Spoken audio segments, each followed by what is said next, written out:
There's a specific moment most people have had, and almost nobody talks about. You're in the middle of saying something you've thought about, something that matters, and you watch the other person's face do a thing. Not hostile, just absent. Like you're a sound they've learned to hear without listening to.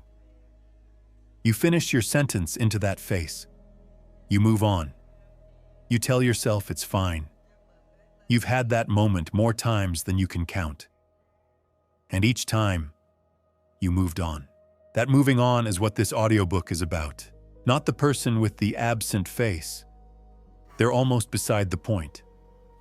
What's interesting, what's actually worth examining, is the machinery that runs underneath your response. The part that calculates in a fraction of a second that the cost of addressing what just happened is higher than the cost of absorbing it. That calculation is very fast. It's been running for a long time, and it's been wrong, compoundingly, in ways that are worth understanding. I spent years believing that not reacting was a kind of dignity, that the person who absorbs things quietly is the more evolved one in the room. I was wrong about that. I was just conflict-averse, and I'd found a flattering name for it. Here's what actually happens when you consistently move on. The other person learns something. Your nervous system learns something. And over time, without any single dramatic incident you could point to, the whole shape of how people treat you drifts in a direction you didn't choose. This book is about reversing that drift. Not through aggression, not through performance, not through a set of phrases you memorize and deploy. Through something quieter and more permanent, a shift in what you demonstrate your worth, consistently enough that the people around you start responding to the new information. It starts with understanding what's actually been happening, and then it starts changing. Before we begin, tell me where you're listening from and what time it is for you right now. I read every single one. It's always interesting to see where this reaches. Chapter 1. The price you don't see on the receipt. The worst tax most people pay has no paperwork, no official rate, no audit, just a quiet, steady withdrawal from every account that matters. Picture a guy named Marcus, mid-30s, competent, generally well-liked. He's been at the same company for 6 years, and he's noticed something he can't quite explain. Colleagues with less experience get pulled into important meetings. His name doesn't come up for the project that just got greenlit. His manager interrupts him in front of the team, then turns to someone else and actually listens. Marcus tells himself it's fine. He's not a complainer. He's professional. He takes the high road. What Marcus doesn't realize is that the high road he keeps taking is a road that leads nowhere. Here's what nobody explains about tolerating disrespect. It's not a neutral act. It's not patience. It's not maturity. It's a transaction, and you're always the one paying. Every time you accept treatment that falls below what you actually deserve, two things happen simultaneously. The other person learns something, and so does your own nervous system. What the other person learns is simple. This is the floor. This is the minimum I can offer and still keep access. They don't consciously think this. They don't sit down and calculate it. But behavior is shaped by consequence. And if dismissing you has no consequence, dismissing you becomes the default setting. You've accidentally trained them. The training took no effort on their part whatsoever. What your nervous system learns is more insidious. It learns that you are not worth defending, not in any dramatic, conscious way. Just a quiet update to the operating system. You carry yourself slightly differently. You hedge your sentences a little more. You wait for permission to speak in rooms where you should already be speaking. You start to move through the world like someone who isn't sure they're supposed to be there. This is the compound interest nobody warns you about. The first time you let something slide, the cost is small, barely noticeable. The 10th time, you've already started to believe it was the right call. By the 100th time, you can't remember what you were protecting in the first place. The professional costs are real, and they're specific. People who don't command respect don't get promoted. Not because the system is unfair, though sometimes it is, but because respect is the invisible currency that decisions get made in. When your manager is choosing between two people for a high-visibility role, they're not just thinking about competence. They're thinking about presence, about who the room responds to, about who seems to know their own value. And if you've spent 2 years quietly absorbing disrespect from the same team you're asking to be promoted above, the answer to that question has already been written. You wrote it yourself, one silent acceptance at a time. The personal costs hit differently. When the people close to you learn there are no real consequences for treating you poorly, the relationship doesn't stay static. It drifts. Not dramatically. Just a slow, accumulating imbalance where one person's comfort matters more than the other's. You stop bringing things up because it never goes anywhere. They stop considering your feelings because they've learned they don't have to. The resentment is mutual. Strangely, they lose respect for you partly because you keep accepting their behavior. They may not be able to articulate this, but somewhere underneath the dynamic, they know the relationship lacks real tension, and a relationship with no real tension has no real respect in it either. I spent a long time believing that not reacting was a form of strength. A colleague would take credit for something I'd contributed, and I'd say nothing, privately convinced I was above it. I wasn't above it. I was just conflict-averse, and I'd found a flattering name for it. Then there's the internal damage, the hardest to measure and the slowest to heal. Chronic exposure to disrespect doesn't just make you feel bad in the moment. It rewires what you expect. You start anticipating dismissal before it arrives. You preemptively shrink. You edit yourself before you even open your mouth. The disrespect has moved inside. It doesn't need an external source anymore. You've automated it. Here's the thing about respect that most people have backwards. They treat it like something you accumulate through performance. Be good enough, work hard enough, be pleasant enough, and eventually respect arrives like a reward. But that's not how it works. Respect isn't a conclusion people reach after evaluating your credentials. It's a response to a signal. And the signal is whether or not you respect yourself enough to require decent treatment. People don't respect you because you're impressive. They respect you because you've made it clear that disrespecting you has a cost. Marcus eventually figured this out, though it took longer than it needed to. The shift wasn't dramatic. He just started addressing things when they happened. Small things, calmly, without apology. His manager interrupted him once more and he said, "Let me finish," and kept talking. That was it. The room recalibrated, not because of the words, because of the certainty behind them.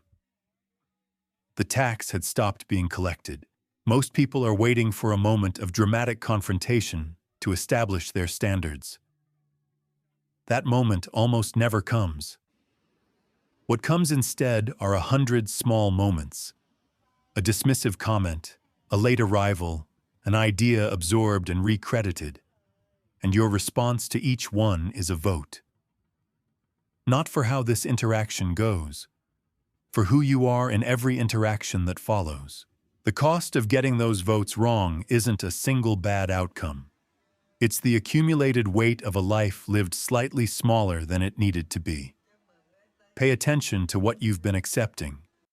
Add it up. It's more than you think. Chapter 2. Disrespect in a nice voice. The most damaging behavior in most people's lives comes with a shrug and the phrase, "I didn't mean it like that." There's a woman at a dinner party. Smart, accomplished, genuinely funny. Every time she starts a story, her husband finishes it. Slightly differently than she would have. Slightly better in his version. And with a small smile at the table that says, "We both know I'm the sharper one here." He's never raised his voice at her. He's never said anything overtly cruel. If you asked him, he'd say he adores her, and he might even mean it. But watch her face in the 2 seconds after he takes over her sentence. Something moves through it. She adjusts. She laughs. She lets it go. She's been letting it go for 9 years. This is the chapter most people need, and the one most people will resist. Because obvious disrespect is easy to identify and easy to reject. Someone yells at you, calls you incompetent in front of your colleagues, or stands you up without explanation. You know what happened. You have a name for it. You can point at it. Subtle disrespect doesn't give you that. It gives you a feeling you can't quite justify. A low-grade unease after interactions you should feel fine about. A creeping suspicion that you're being diminished, followed immediately by the voice that says you're probably imagining it. That voice, by the way, is not your intuition. It's the residue of a pattern that's been working on you long enough to become internal. The interruption pattern is the most common form, and the critical word is pattern. Because this isn't about someone cutting you off once in an excited moment. This is about someone who consistently, reliably prevents you from completing a thought, who jumps in before your sentence has landed, who nods while you're speaking in a way that means I'm waiting for you to stop, not listening to what you're saying. The message is never stated. It doesn't have to be. The message is structural. Your thoughts are a preamble to mine. Then there's the dismissive response. The one that's hardest to name without sounding oversensitive. You raise a concern, and someone says, "I think you're reading too much into it." You share something that matters to you, and they say, "That's not really a big deal, is it?" You propose an idea, and they move past it so quickly it might as well not have happened. No insult was delivered. No line was crossed. But your reality was gently, efficiently denied. Over time, this creates a specific kind of damage. You stop trusting your own perceptions. You start running your observations through other people's filters before you allow yourself to believe them. I watched a friend do this for years with her mother. Every concern she raised was met with, "You've always been so sensitive." Eventually, she stopped raising concerns. She also stopped trusting her own judgment about anything, which I'm not sure her mother intended, but which happened all the same. Time disrespect is one of the most overlooked forms because it's so easily explained away. He's just busy. She's always been bad at scheduling. They didn't mean anything by it. But chronically late arrivals, last-minute cancellations, meetings that start 20 minutes after you arrived. These are not logistical failures. They're a calibration. They're telling you, without words, exactly where you land in the hierarchy of things that matter. Your time is the most non-renewable resource you have. When someone treats it as approximate, they're telling you something precise. The exclusion pattern operates quietly, at the margins of things. You're not in the group chat. The meeting got moved, and somehow you didn't get the updated invite. The decision was made before the conversation you thought you were having. The justification is always plausible. The accumulation is not. Being left out once is an oversight. Being left out consistently is a position assignment. Someone has decided where you belong in the information flow, and it's downstream. Micro-invalidations are small, but small is the point. They're designed, usually unconsciously, to create just enough doubt about your competence to keep you slightly off balance. Someone double-checks a fact you just stated casually, as if verifying it with an invisible authority. Someone explains a concept to you that is clearly within your expertise. Someone asks if you're sure about your own experience. Each one is a tiny, nearly invisible needle. You almost feel foolish noting it. That's the mechanism. The moment you dismiss it as too small to mention is the moment it's worked. Credit theft in professional settings is often framed as ambition. Someone just being assertive, claiming space, building visibility. But there's a specific feeling when you watch your idea travel across a table and arrive on the other side wearing someone else's name. And there's a specific choice available to you in that moment, which almost nobody takes because they've already decided it's not worth the discomfort of correcting the record publicly. So they say nothing. And the person who took the credit learns that taking credit from you is a cost-free transaction. Here is the thing about all of these behaviors. They are not accidents, not most of them. They are not the result of someone having a bad day or lacking self-awareness. They are strategies, often unconscious ones, that have been refined through feedback. They persist because they work. Because the person on the receiving end keeps finding ways to interpret them charitably, to absorb the impact quietly, to avoid the discomfort of naming what's actually happening. Your discomfort is not a character flaw, it's a signal. The question is what you do with it. Trust the pattern, not the incident. Any individual instance of the behaviors described in this chapter can be explained. Explained away, more precisely.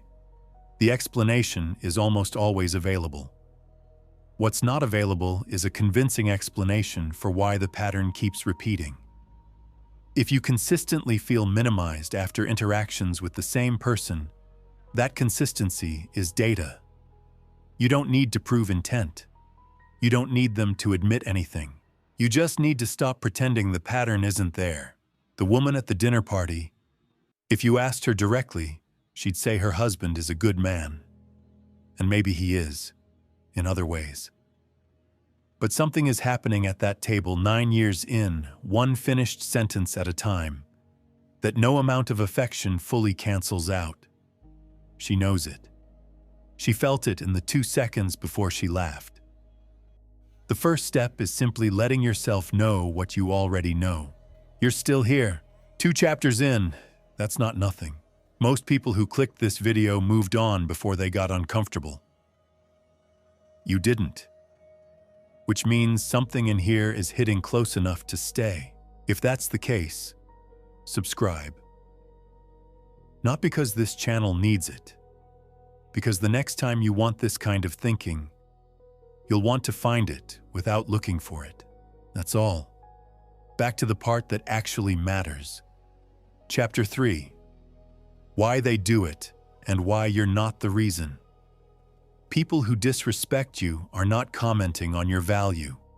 They're narrating their own internal chaos. There's a manager most people have had at least once.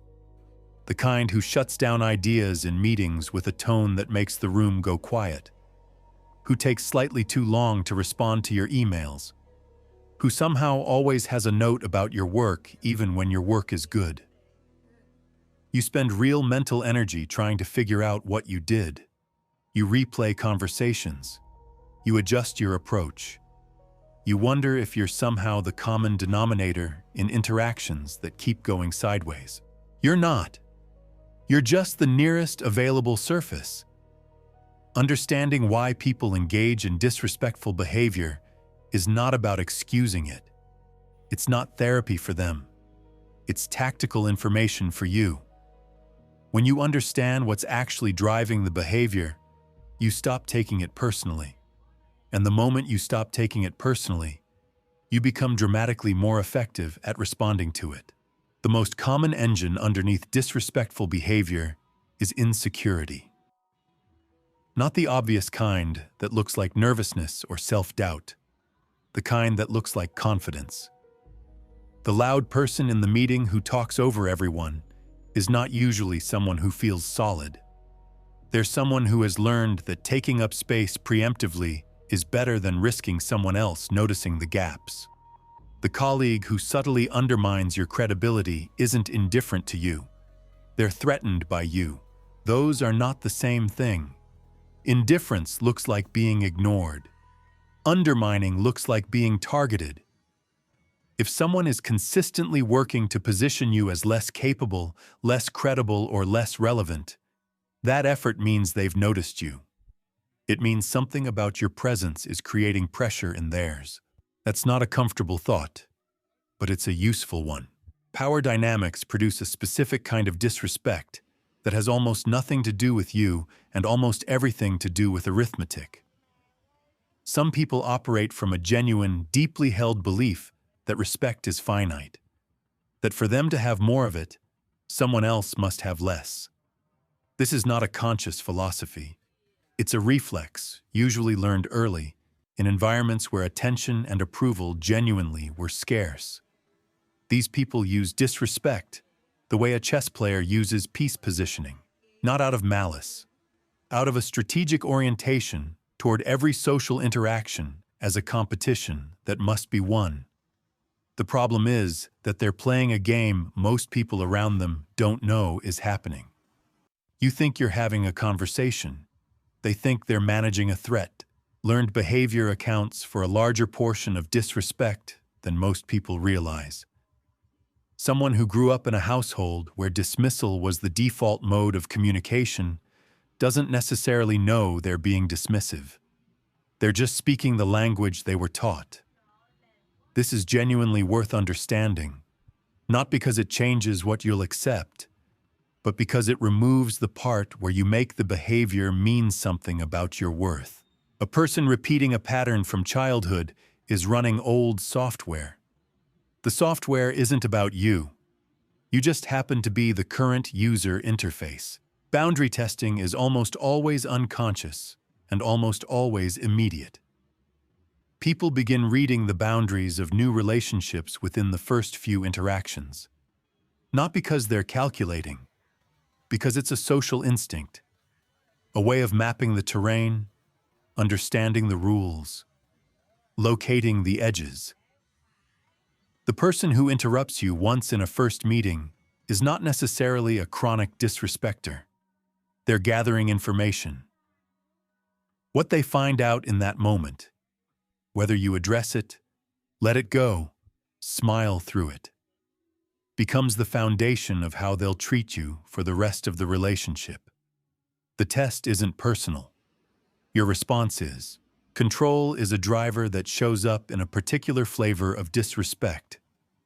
The person who consistently wastes your time, derails conversations, overrides your decisions, or creates chaos around your carefully organized systems. These behaviors often have less to do with you and more to do with how little control that person feels in other areas of their life. Exerting control over their environment, including you, is a way of managing an internal experience of powerlessness that they probably couldn't articulate if you asked.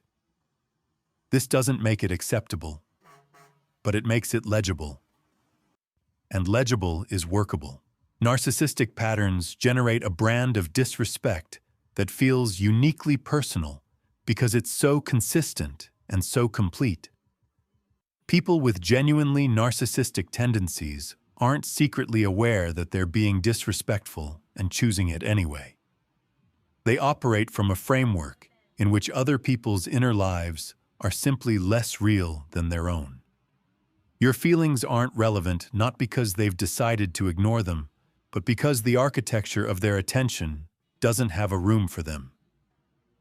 This is important to understand because people often exhaust themselves trying to explain, demonstrate, or prove their emotional experience to someone who is constitutionally unable to receive it.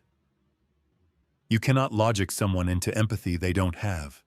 The strategy has to be different. Jealousy produces a disrespect that has a specific texture. It targets the things that are actually going well for you. Your recent success gets minimized. Your good news lands in a silence that's just a half second too long. Your accomplishments get contextualized in a way that makes them seem like luck or circumstance rather than merit. This is the disrespect that arrives wearing the most plausible deniability, because it never quite breaks into something you can name directly. But you can feel it. It shows up in the pattern of what gets dismissed and what gets celebrated. If the only ideas that get ignored are yours, and the only achievements that go unacknowledged are yours, that's not coincidence. That's a map. There are people going through genuinely difficult periods who behave disrespectfully and would not otherwise. Stress, loss, crisis, these compress people. They become short, dismissive, inconsiderate. This version is worth distinguishing from the others because the appropriate response is different. Temporary disrespect from a person who is normally respectful calls for a different strategy than chronic disrespect from someone whose pattern is well established. The key word is temporary. If the difficult period ends and the behavior doesn't, you have your answer about which category it belongs in. Here is what all of this amounts to practically. Disrespectful behavior is almost never a referendum on you.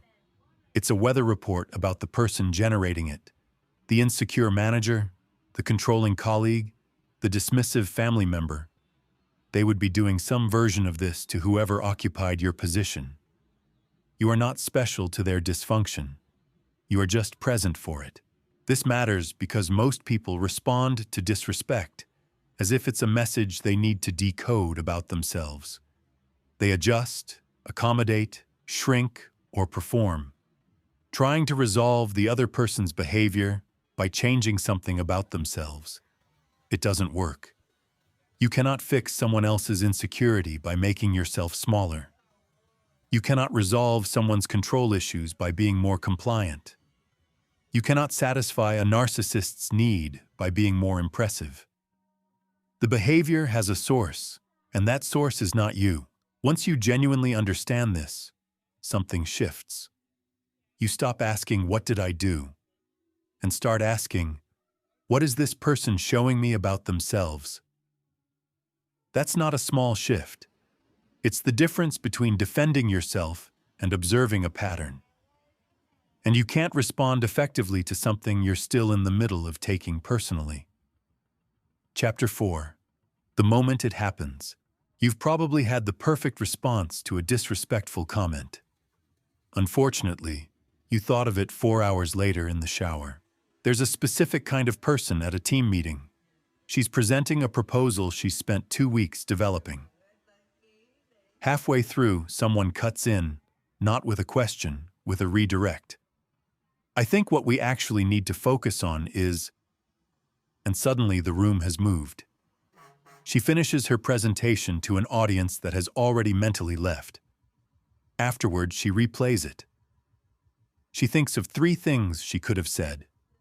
Sharp, calm, effective things.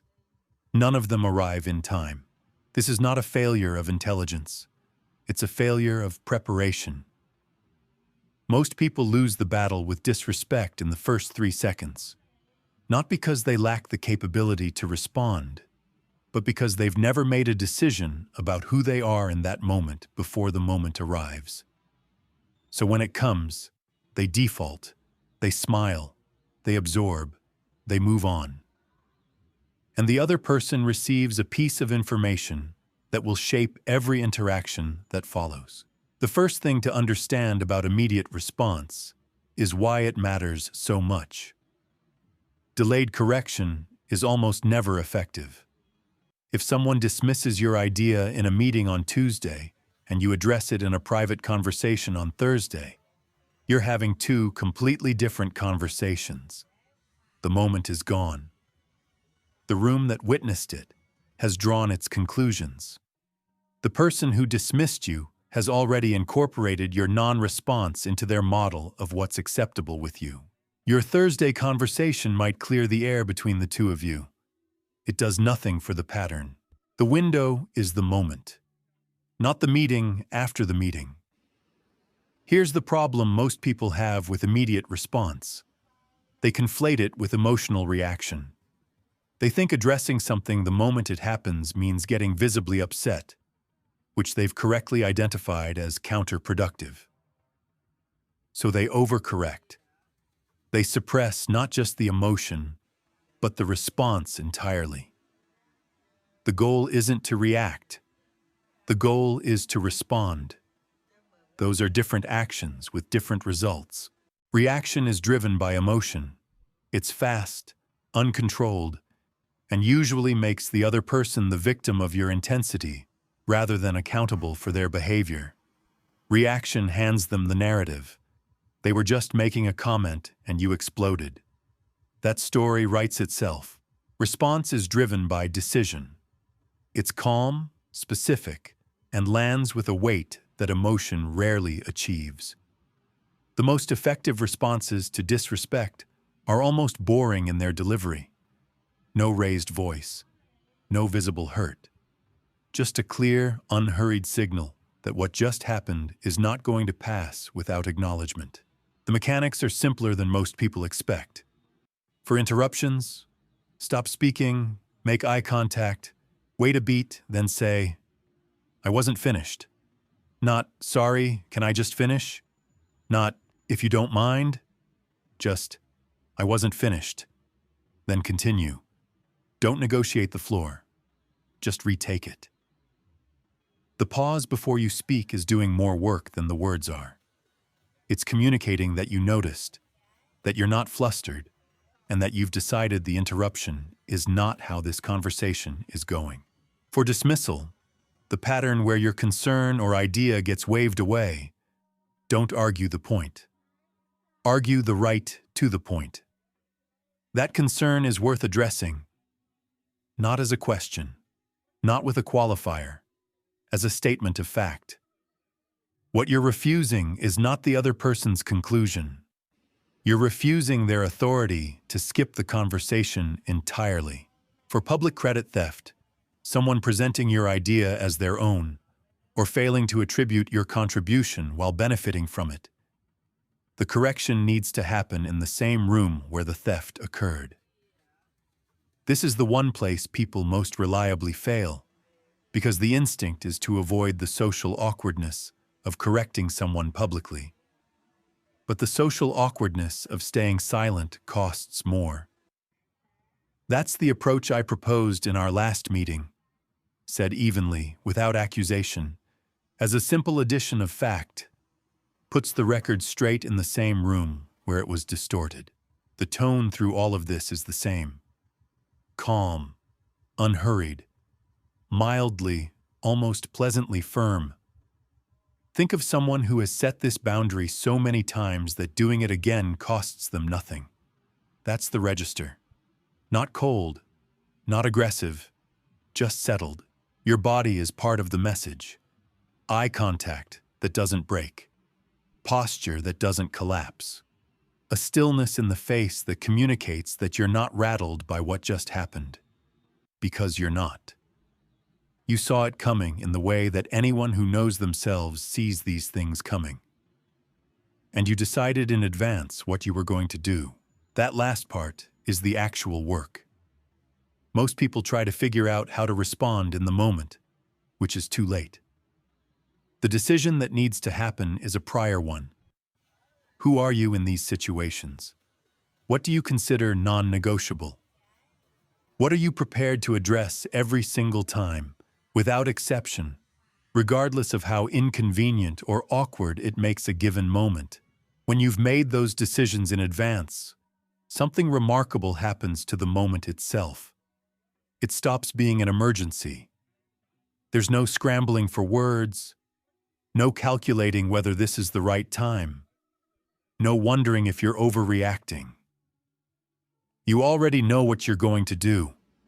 You just do it. I've noticed that the people who handle disrespect most effectively don't seem particularly strategic in the moment. They seem almost casual about it. That casualness is the result of having decided long ago that certain things simply don't go unaddressed. The decision is old. The moment is just an occasion to act on it. Pushback is normal, and you should expect it. When you start addressing things you previously absorbed, people don't immediately recalibrate. Some will escalate, testing whether this response was a one-time thing or a new pattern. Some will reframe your response as aggression, oversensitivity, or drama. This is information about them, not evidence that you did something wrong. The test of effective boundary setting is not whether the other person receives it graciously. It's whether you do it consistently. Consistency is what transforms a single response into a signal. One correction can be attributed to you having a bad day. 3 corrections establish a pattern. 15 corrections become your reputation, and your reputation eventually does the work for you. The woman in the meeting never got another proposal redirected mid-sentence. Not because she delivered a dramatic confrontation after the fact. Because the next time someone started to talk over her, she didn't stop. She kept speaking at the same pace with the same tone, as if she hadn't noticed the attempt. Which, in the most useful sense, she hadn't. She'd already decided that particular move wasn't going to work. It didn't. The shower is a fine place for reflection. It's a terrible place to finally find your voice. Chapter 5. The Cast of Characters. Not all disrespectful people are disrespectful for the same reason. Treating them the same way is like using the same medication for every illness. There's a certain satisfaction in having a single response that works universally. One phrase, one posture, one approach that handles every difficult person with elegant efficiency. That satisfaction is available to you, unfortunately, only if you don't mind being wrong half the time. Disrespect has different architectures, and a strategy that dismantles one architecture can accidentally reinforce another. What follows is not a comprehensive psychology of difficult people. It's a field guide.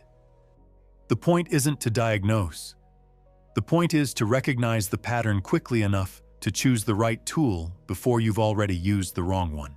The aggressive intimidator operates on a single, well-tested assumption.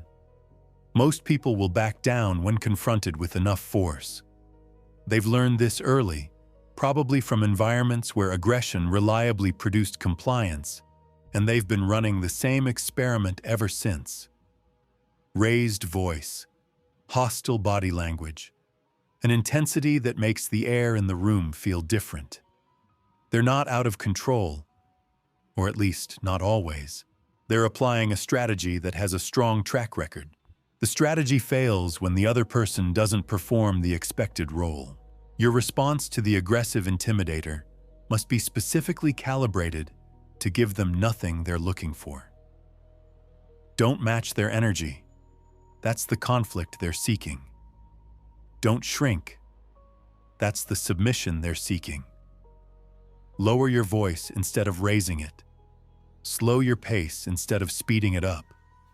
Make eye contact that stays even and unhurried. Say something like, "I need you to lower your voice before we continue." Then wait. Silence. Not hostile silence, patient silence. The kind that communicates you have all the time in the world, and none of it is being spent being intimidated. If they don't comply, you leave. Not dramatically. Just, "We can continue this when you're ready to speak normally," and you go. Every time you stay in an aggressive interaction that you've already named as unacceptable, you teach them that naming it doesn't actually change anything. The exit is the consequence. Use it. The passive-aggressive manipulator is frustrating in a way the aggressive intimidator never is, because the frustration has no clean target. The sarcastic comment with a smile. The task completed badly enough to be useless, but carefully enough to claim effort. The silence that means something, but can't be pinned down. The backhanded compliment that lands like a small wound and then stands there looking innocent.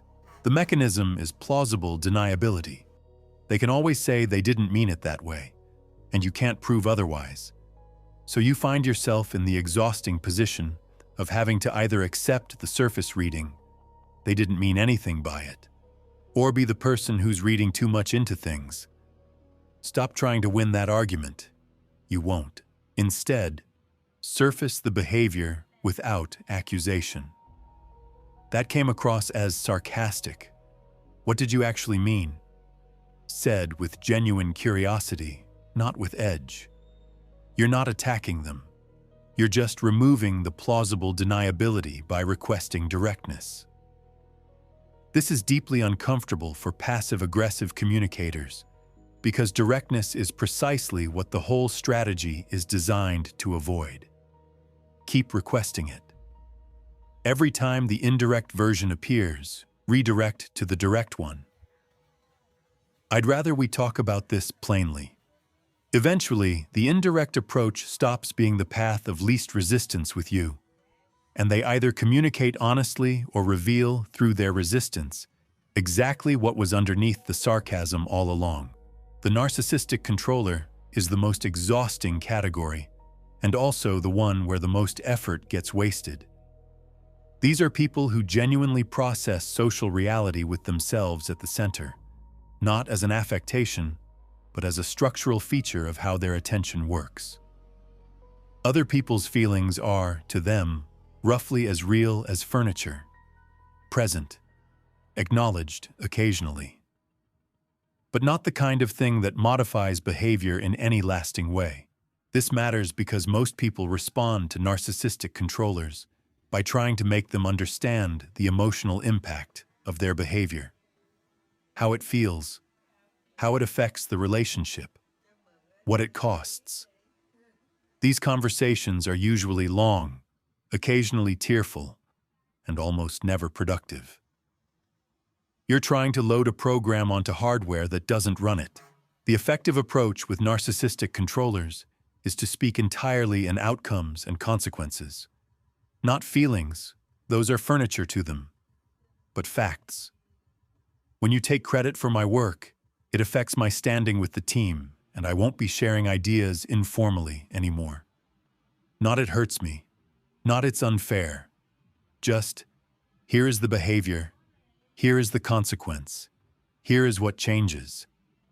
Then follow through with the consequence every single time, without renegotiation and without lengthy explanation. They respond to structure and consequence, not to appeals for empathy they don't have. The insecure competitor has decided that every interaction is a contest, and their participation in that contest looks like a series of small, consistent attempts to position you as lesser. They one-up casually. They undermine gently. They find the qualified compliment, the kind that acknowledges your success in a way that also somehow diminishes it. That's impressive, especially considering you didn't have the background most people in that role have. I watched someone absorb this kind of commentary from a colleague for 8 months before I pointed out what was actually happening. She'd been so busy explaining away each individual comment that she'd never looked at the pattern. When she finally did, she couldn't unsee it. Your strategy with insecure competitors is to decline the contest, not by being falsely modest, not by competing back, just by not organizing your behavior around their scorekeeping. When they one-up, acknowledge it without escalating. That's interesting. Then return to the original subject. When they offer the qualified compliment, accept only the compliment. Thank you. Full stop. No defense of your qualifications, which is what they were hoping to draw out. No engagement with the qualifier at all. You're not refusing to play because you're above it. You're refusing to play because you've noticed the game and you find it boring. Boredom, communicated cleanly, is more destabilizing to an insecure competitor than any counter move. The boundary tester isn't necessarily malicious. They're opportunistic. They push until they find the edge, and wherever they find the edge is where they stop, because that's where the cost begins. If the edge keeps moving, they keep pushing. If the edge doesn't move, they stop. It's almost mechanical. The only effective response to boundary testers is consistency that becomes boring. You said the meeting starts at 2. The meeting starts at 2, whether they're there or not. You said you need 24 hours notice. A request with 12 hours notice gets the same response it always gets. I need more notice than this. Not explained differently each time. Not negotiated based on the circumstances. Just, this is the rule, this is the response, every time, without drama.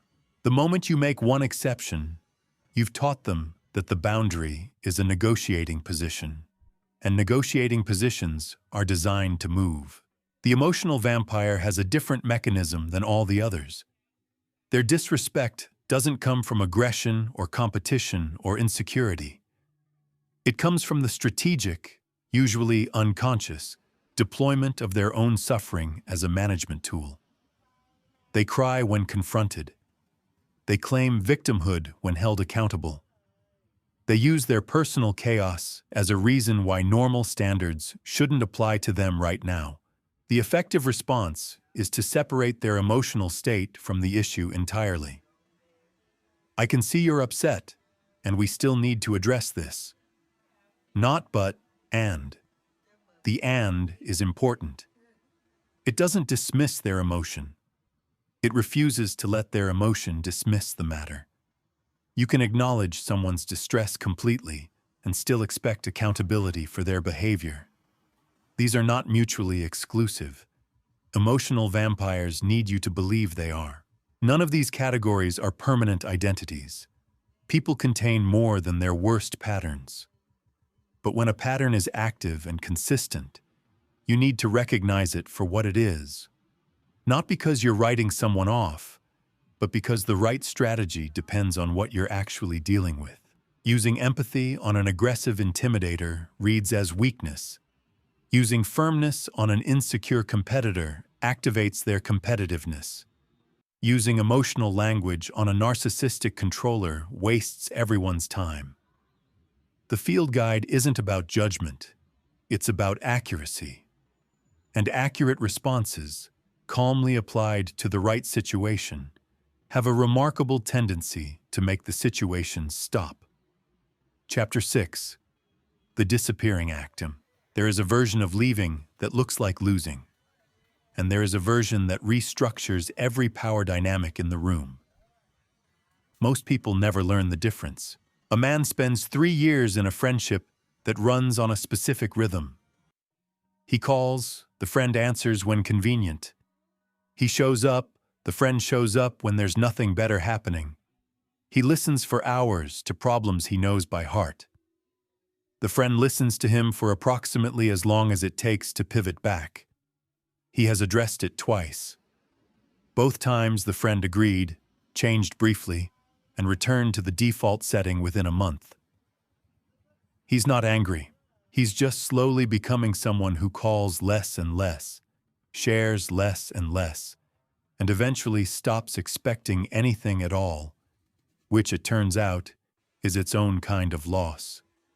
A quieter one. What he hasn't considered is the third option. Not continuing, not leaving in hurt silence, but doing something deliberate, specific, and clear, removing his presence in a way that creates consequence rather than just absence. Strategic withdrawal is one of the most misunderstood tools available to someone dealing with chronic disrespect. It gets confused with running away, with giving up, with being unable to handle conflict. These confusions are understandable because withdrawal and defeat can look identical from the outside. The difference is internal, and it's everything. Withdrawal from defeat is reactive. It comes from exhaustion, from pain, from a sense that the situation is simply too much. It's the slow fade that happens when you stop having the energy to keep absorbing something. It doesn't create consequence, it just creates distance, which the other person often barely notices, or notices and files away as confirmation that they won. Strategic withdrawal is a decision. It's not driven by how you feel.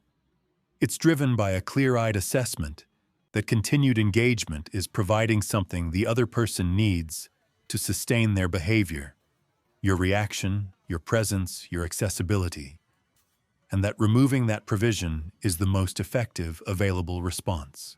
Disrespectful behavior, at its core, requires an audience, not always a visible one.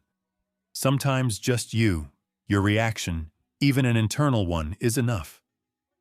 The dismissive colleague needs you to absorb the dismissal and keep showing up. The domineering family member needs you to keep engaging in conversations where they set the terms. The friend who treats your time as infinitely elastic needs you to remain elastic. When you remove that material, the behavior has nowhere to land. The key distinction is between withdrawal as punishment and withdrawal as protection. You are not disappearing to teach someone a lesson, though lessons sometimes get learned. You are removing yourself from an environment that is costing you more than it's returning. These motivations produce different versions of the same action, and only one of them allows you to actually let go of the outcome. This matters because strategic withdrawal only works when it's genuine. You can't withdraw strategically while secretly monitoring whether the other person has noticed and changed. That's not withdrawal. That's a prolonged, painful surveillance operation disguised as self-care. If part of you is waiting to be chased, you haven't withdrawn. You've just moved the negotiation to a different location. In professional settings, strategic withdrawal looks like recalibrating access. The colleague who consistently takes credit for your ideas in collaborative conversations stops getting access to your ideas in collaborative conversations. You don't announce this. You don't explain it. You simply stop being available for the informal exchange of half-formed thinking that was consistently arriving on someone else's slide deck. You remain professional, collegial, functionally present. You are just no longer providing the raw material for someone else's reputation. For supervisors whose disrespect is structural and ongoing, the withdrawal is more careful, but the principle is the same. You minimize face-to-face exposure where the behavior is most active. You move communication to email, which creates documentation and removes the immediacy that certain kinds of disrespect depend on. You stop volunteering information beyond what is required. You become, in the most professional possible way, less legible, harder to read, harder to access, harder to use. In personal relationships, the withdrawal often begins with frequency. You see someone less. You share less. Specifically, you stop offering the material that has been consistently used against you or dismissed or absorbed without reciprocity. You stop being the one who initiates, not as a test, not to see if they notice, just because you're redirecting the investment toward relationships that actually generate return. The timing question is important and frequently mishandled. Strategic withdrawal is not a first response. It belongs after you've communicated clearly, set specific expectations, and given the other person a genuine opportunity to meet them. Withdrawal that skips those steps isn't strategic. It's avoidant. The sequence matters. You say what you need. You give it a real chance to change. When it doesn't, you adjust the terms of engagement. In that order. Expect escalation. When people who have had consistent access to you suddenly encounter resistance, the initial response is frequently an increase in the behavior you were withdrawing from.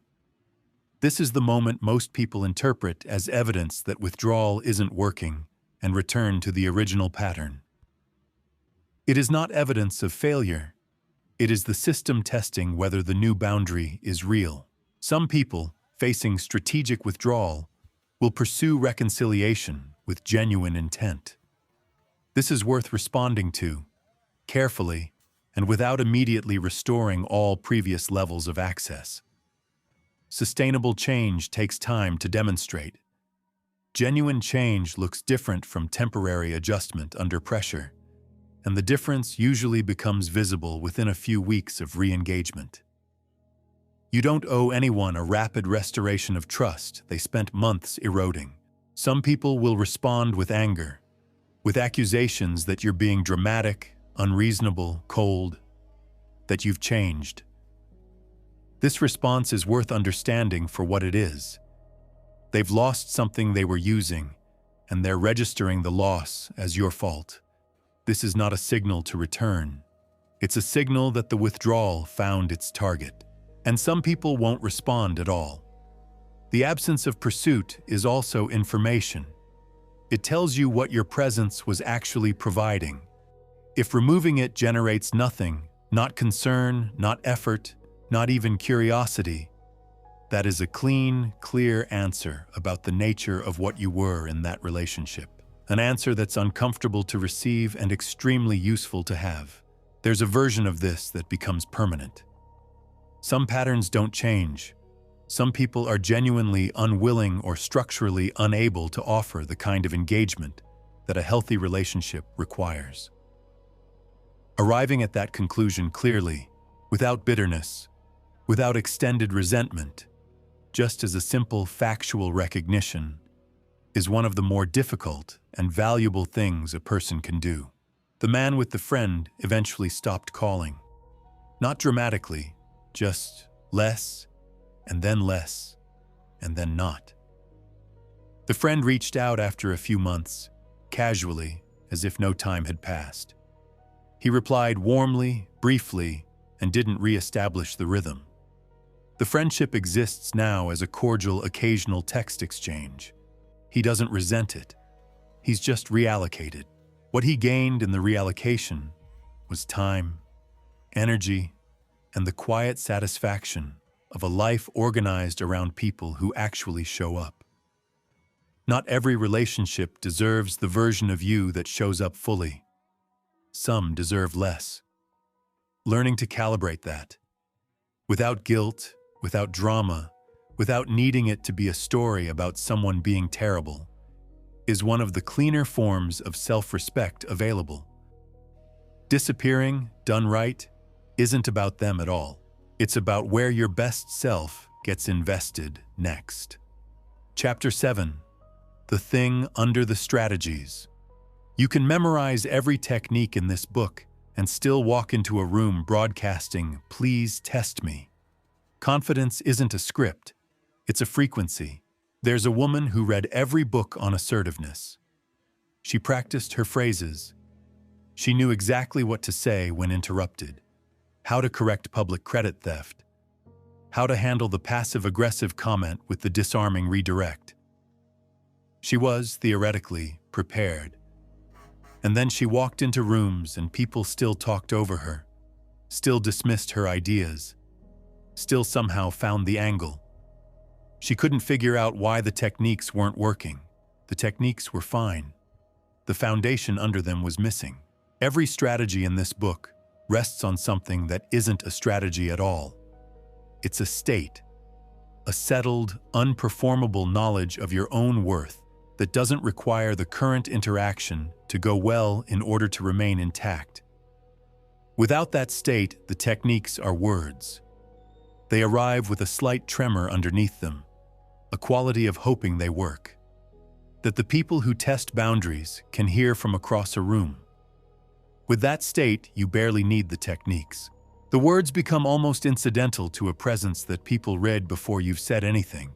This chapter is about building that foundation, not through positive affirmations or motivational reframing, through something more structural and more durable. The first distinction worth making is between self-esteem and self-respect, because most people are trying to build the wrong one. Self-esteem is your emotional assessment of yourself, how you feel about your value on any given day. It fluctuates. It responds to feedback. It goes up when someone praises your work and down when someone dismisses it. It's real, it matters, but it's not a stable foundation for anything, because stable foundations don't move based on weather. Self-respect is different. It's behavioral. It's not how you feel about yourself. It's how you treat yourself. And crucially, it doesn't require external conditions to be favorable. Self-respect is demonstrated in the commitments you keep to yourself, the standards you maintain for your own behavior, the treatment you consistently refuse to accept, regardless of how much easier acceptance would be in a given moment. It's visible in action, not in feeling. And because it's visible in action, it's visible to other people, not as performance, but as pattern. People who command respect aren't people who feel confident every day. They're people whose behavior communicates consistent self-regard regardless of how they feel. The difference between those two things is enormous. One is a mood. The other is a reputation built through accumulated small decisions. The internal locus of control is the psychological concept most relevant to this. People with an external locus of control experience their lives as primarily shaped by forces outside themselves. Other people's opinions, circumstances, luck, variables they can't influence. This orientation produces a particular relationship to disrespect. It becomes something that happens to them, something they have to navigate, absorb, or survive. The options feel limited because the power feels external. An internal locus of control means experiencing yourself as the primary author of your circumstances, not in a delusional way. There are genuinely things outside your control, but in the specific way that matters here. You can't control whether someone tries to disrespect you, but you have complete control over your response. You can't control whether someone values you, but you have complete control over whether you act as if you're valuable. You can't make anyone respect you, but you can make respecting you the path of least resistance by making not respecting you consistently costly. This shift in orientation, from passenger to driver, changes what disrespect means. It stops being something done to you and starts being information about someone else that you can act on with relative calm. The approval dependency is the specific pattern that most undermines the foundation. It looks like a reasonable desire, wanting people to respond well to you, wanting your contributions to be recognized, wanting feedback to be positive. Those wants are normal. The dependency is when those wants become requirements, when your sense of your own worth fluctuates based on whether you receive them. When you find yourself adjusting, accommodating, softening, editing yourself, not because the situation genuinely calls for it, but because you need the other person's approval to feel stable. Approval dependency has a very specific signature in how people carry themselves. There's a slight orientation toward the other person's reaction, a monitoring quality, a hesitation before speaking that has nothing to do with thinking and everything to do with calculating whether what you're about to say will land well. People read this, not consciously, necessarily, but social animals are exquisitely sensitive to whether another person needs something from them, and need, in that social equation, is not attractive. It's exploitable. The path out of approval dependency is not indifference. It's investment in something that doesn't require external validation to remain intact. Competence is the most reliable version of this. When you genuinely know your material, when your expertise is real and practiced and deep, the dismissive comment from a colleague lands differently. You can hear it for what it is, rather than for what it might mean about your value, because your relationship with your own value doesn't run through their assessment of it. This is not about arrogance. Arrogance is defensive. It's a performance of certainty designed to manage internal doubt. What we're talking about is more like the quiet confidence of someone who has done the work and knows they've done the work. They don't need to tell you. You can feel it in how they hold the room. Physical presence is worth taking seriously here because it's the most immediate signal your body broadcasts before you've said anything. Posture that's collapsed communicates tentativeness. Eye contact that breaks too quickly communicates discomfort with being seen. A voice that trails up at the end of statements communicates uncertainty about your right to the opinion you just expressed. None of these are character flaws. They're habits, and habits can be changed through deliberate, sustained repetition. Stand like someone who is comfortable taking up space. Make eye contact in a way that communicates ease rather than challenge. Speak in a register that's calm and even. Move without rushing. These adjustments, practiced consistently, don't just change how others perceive you. They change how you perceive yourself. The body informs the mind in both directions. Carry yourself like someone who expects respect, and the expectation begins to feel native rather than performed. The negative internal dialogue is the place where other people's disrespect goes to live rent-free long after the interaction is over. The dismissive comment from Tuesday is still running on Friday as an internal monologue that sounds nothing like Tuesday's person and everything like your own voice. This is the most insidious transfer disrespect makes, from external event to internal narrator. Challenging that narrator requires less confrontation and more forensics. Ask where the thought came from. Ask if it's based on evidence or on the accumulated residue of being treated as if it were true. Ask what you would say to someone else who was running that same thought about themselves. The goal isn't relentless positivity, it's accuracy. Most self-critical internal dialogue is not accurate. It's a distortion produced by exposure to other people's distortions. The single most important thing you can do to build the foundation isn't a technique. It's a practice of making and keeping commitments to yourself. Small ones, consistently. Say you'll do something and do it. Hold yourself to your own standards in private. In the moments where no one is watching, and you could easily let it slide. This practice builds something that no external validation can build. Evidence accumulated over time that you are someone who can be trusted. By yourself first. That evidence becomes the ground everything else stands on. The woman who had memorized all the techniques eventually figured this out. Not from a book. From noticing that the techniques worked on days when she felt settled and failed on days when she needed them to work. The techniques were the same both days. She wasn't. She stopped trying to manage individual interactions and started working on what was underneath them. It took longer. It was less satisfying in the short term. It didn't produce a clean moment of transformation. It just quietly changed what she broadcast when she walked into rooms, and the rooms changed in response. Chapter 8. Family, the original classroom. The person most likely to have taught you that you don't deserve respect is someone who loves you. That's not a contradiction. It's just how families work. Picture a man in his late 40s at a holiday dinner. Successful by any external measure. Runs a team of 30 people. Known at work for the calm, clear way he handles difficult conversations. He sits down at his parents' table, and within 20 minutes his mother has commented on his weight. His father has interrupted him twice to correct a story he was telling about his own life.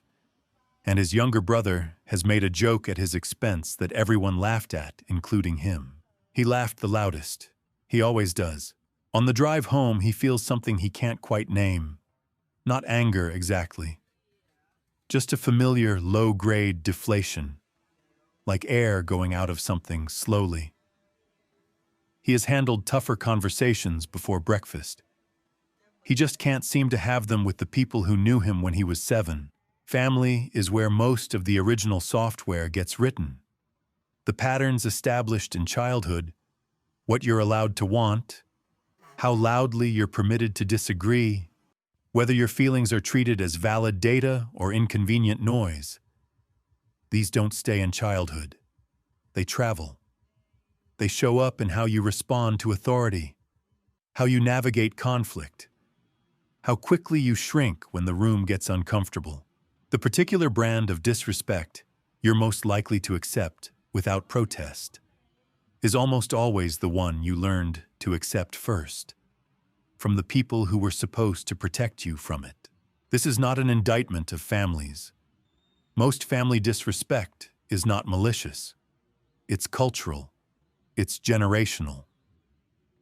It's the replication of patterns that were passed down without examination by people who were themselves shaped by patterns passed down without examination. Your parents likely received some version of what they gave you. Their parents likely gave them worse. The chain is long, and the individual links rarely chose to be in it. Understanding this doesn't mean absorbing it indefinitely. The first obstacle to addressing family disrespect is the mythology around family loyalty. Blood is thicker than water. They're family. You only get one mother.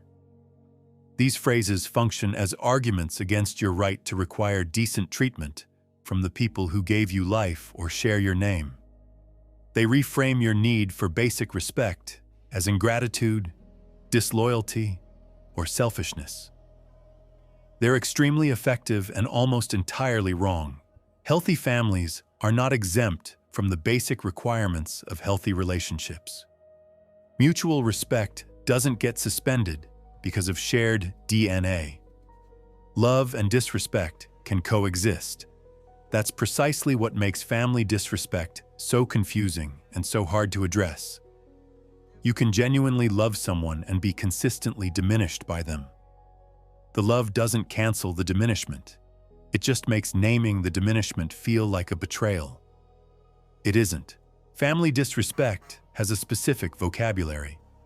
Emotional invalidation, you're too sensitive, you've always been dramatic, that's not how it happened, is the most common and the most structurally damaging because it attacks not your behavior, but your capacity to accurately perceive reality. The repeated message is, your read of things cannot be trusted. Over years, that message produces someone who genuinely doesn't trust their own perceptions, who second-guesses their feelings before allowing themselves to have them, who asks others whether what they experienced was real. This is not emotional fragility. It's the logical result of prolonged exposure to a specific kind of invalidation. Emotional manipulation in families uses love as leverage. After everything I've done for you, we just want what's best for you. You're hurting this family by making an issue of this. The mechanism is to attach your compliance to your love, to make setting a boundary equivalent to not caring about the people you're setting it with. This is an extraordinarily effective technique because families are environments of genuine love, and the implication that your love is conditional on your willingness to absorb poor treatment is almost impossible to refute in the moment without sounding cold. The reframe that makes family boundary setting possible is simple but requires real repetition before it becomes stable.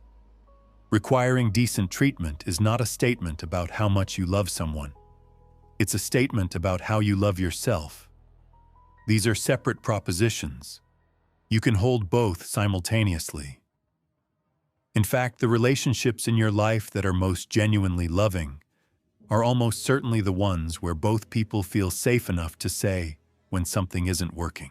Setting a boundary with a family member looks different depending on the specific dynamic, but the principle is consistent.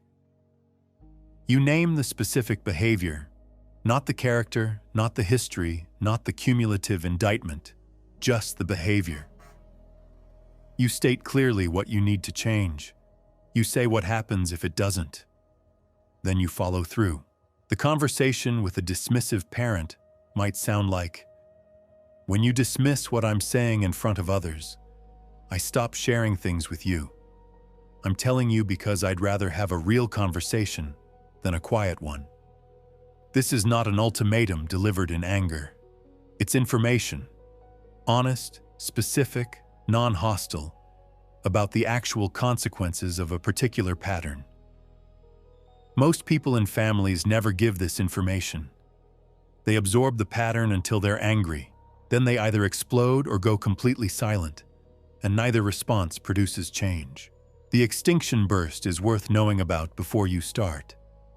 When you change a pattern that a family system has organized itself around, the initial response is almost always intensification. The behavior gets worse before it gets better. The dismissal becomes more overt. The guilt-tripping becomes more explicit. The triangulation, the recruitment of other family members to pressure you back into compliance, kicks into gear. This is not a sign that you've done something wrong.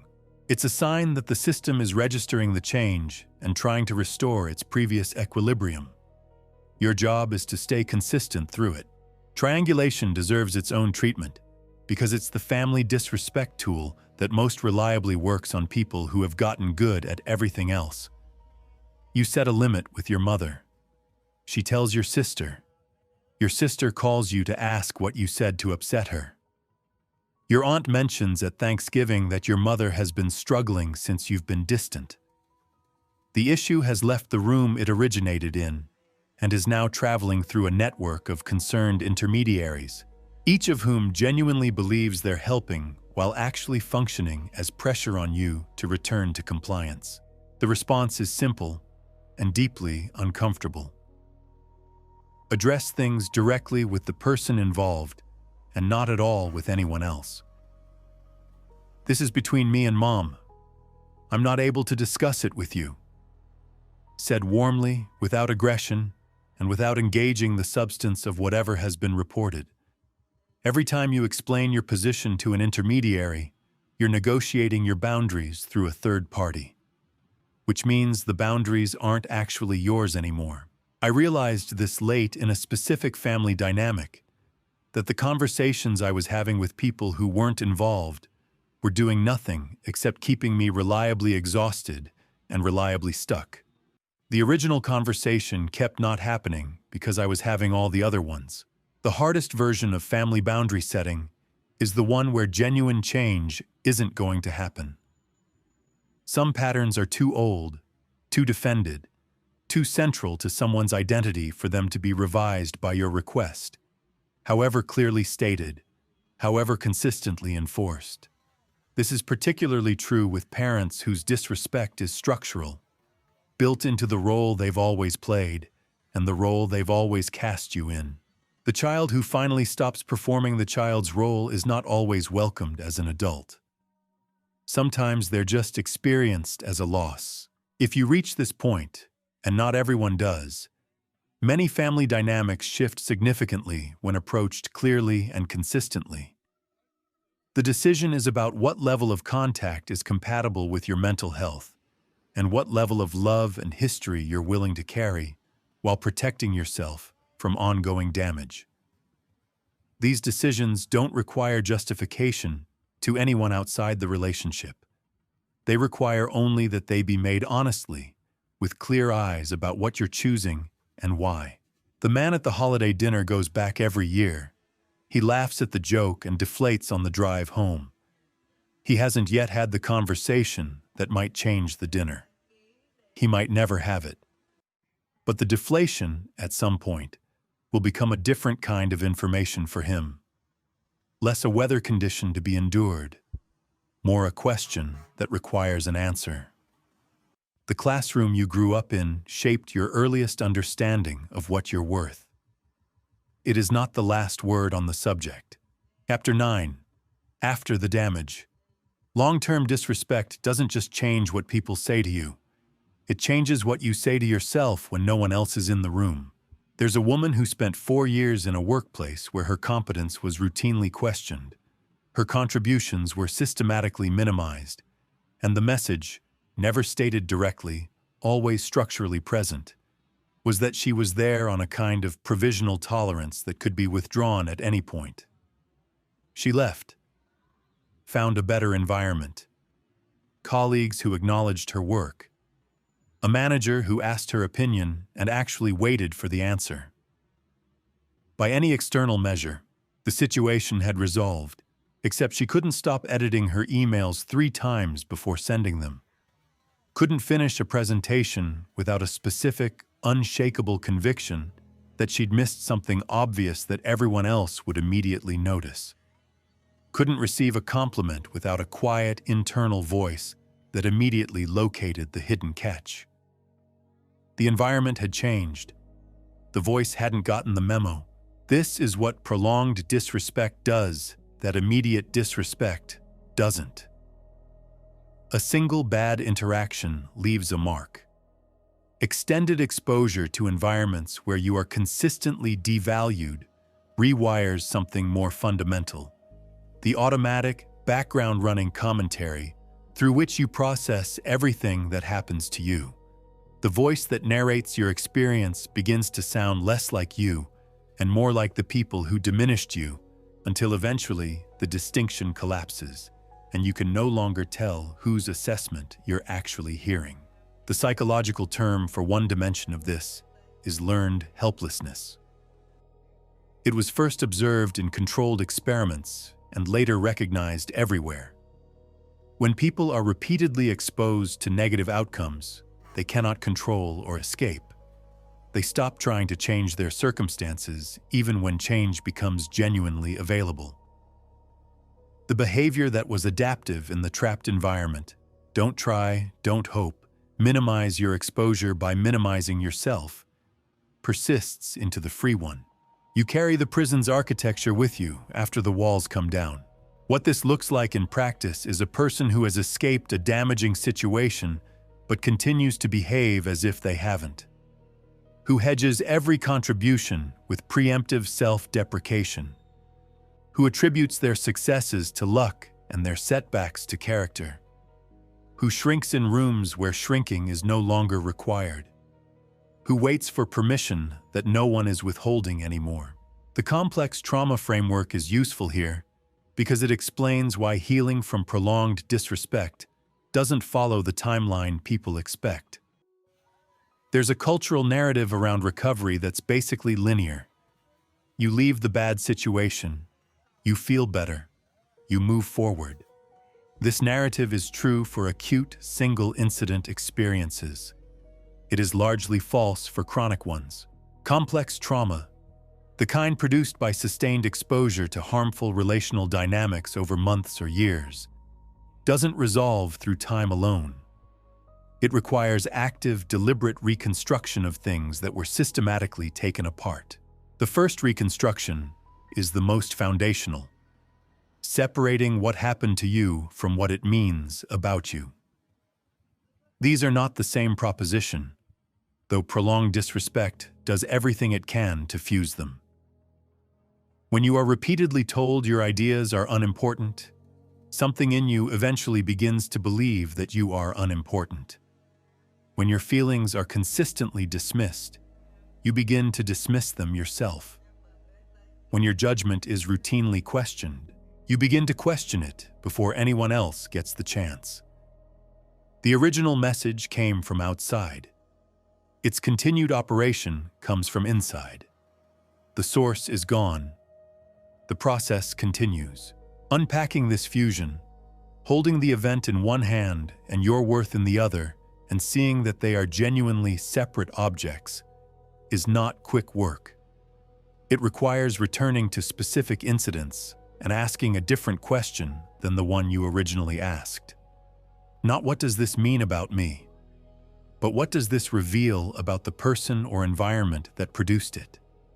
The answer, almost universally, is that it reveals something about their fear, their insecurity, their need for control, their limited capacity for seeing other people clearly. Not something about your actual value. The internal critic that develops through prolonged disrespect is worth spending particular time with, because it's the mechanism through which the damage sustains itself without external input. It sounds like your voice. It uses first-person pronouns. It has access to everything. your private doubts, your specific fears, your most embarrassing memories. This makes it extremely convincing and extremely difficult to challenge, because challenging it feels like arguing with yourself. The way through is not to silence the critic. Trying to silence it tends to amplify it. The more effective approach is to notice it without immediately accepting its premises. There's that voice again. It's saying, I'm about to miss something obvious. Is there actual evidence for that? Or is this a weather pattern?